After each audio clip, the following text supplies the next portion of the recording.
যুক্তরাষ্ট্রের ওয়াশিংটন ডিসির ঐতিহাসিক ও অভিজাত উইলার্ড হোটেলের বিলাসবহুল রুমে সময় কাটাচ্ছে দুইটি টার্কি।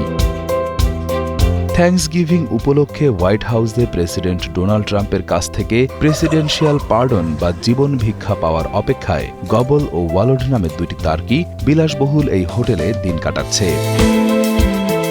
সংবাদ সম্মেলনের জন্য টার্কি দুটিকে বেশ জমকালো আয়োজনের মাধ্যমে হোটেলের লবিতে আনা হয়। ক্যামেরার ফ্ল্যাশ ও সাংবাদিকদের কোলাহলের মধ্যেও গবল ও ওয়াডলকে লবিতে নিশ্চিন্তে হাঁটা চলা করতে দেখা যায়। তাদের জন্য হোটেলের বিশেষ কক্ষ বরাদ্দ দেওয়া হয়েছে আর হোটেলের বাইরে টাঙানো হয়েছে প্রাইভেসি প্লিজ সাইনবোর্ড, যা স্পষ্ট করে হোটেল কর্তৃপক্ষ টার্কি দুটির স্বস্তি ও নিরাপত্তাকে সর্বোচ্চ অগ্রাধিকার দিচ্ছে।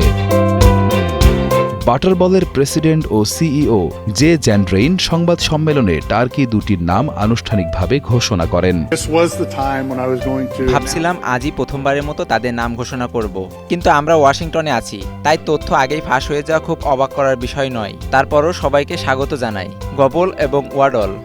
থ্যাঙ্কসগিভিং দিবসকে কেন্দ্র করে যুক্তরাষ্ট্রের এই মজার ও ব্যতিক্রমী ঐতিহ্যের শিকড় বেশ পুরনো। ১৯৪৭ সালে প্রেসিডেন্ট হ্যারি ট্রুম্যানের সময় থেকে টার্কি উপহার দেওয়ার রীতি থাকলেও আনুষ্ঠানিকভাবে টার্কি ক্ষমা বা পার্ডন ঘোষণা শুরু হয় ১৯৮৯ সালে। সেবার প্রেসিডেন্ট জর্জ H.W. বুশ প্রথমবার এক টার্কিকে ক্ষমা করে দেন, যাতে সেটি থ্যাঙ্কসগিভিং ডিনারের খাবার না হয়। সেই ধারাবাহিকতায় এবারও গবল ও ওয়াডল প্রেসিডেন্টের আনুষ্ঠানিক ক্ষমার অপেক্ষায় উইলার্ড হোটেলের রাজকীয় আতিথেয়তা উপভোগ করছে।